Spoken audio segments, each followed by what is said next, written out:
ISI,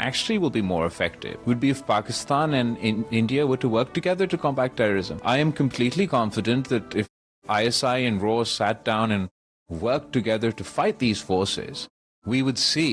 a significant decrease in terrorism both within India and Pakistan.